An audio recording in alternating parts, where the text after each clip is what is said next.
உங்களுக்கான இரவு வசனம். நான் பேசத் தொடங்கின போது பரிசுத்த ஆவியானவர் ஆதியிலே நம்மேல் இறங்கினது போல அவர்கள் மேலும் இறங்கினார்.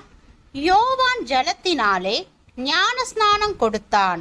நீங்களோ பரிசுத்த ஆவியினாலே ஞானஸ்நானம் பெறுவீர்கள் என்று கர்த்தர் சொன்ன வார்த்தையை அப்பொழுது நினைவு கூர்ந்தேன்.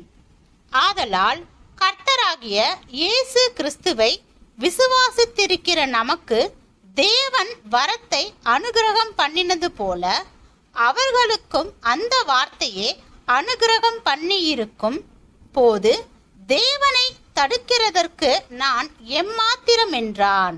அப்போஸ்தலர் 11வது அதிகாரம் வசனம் 15, 16, 17.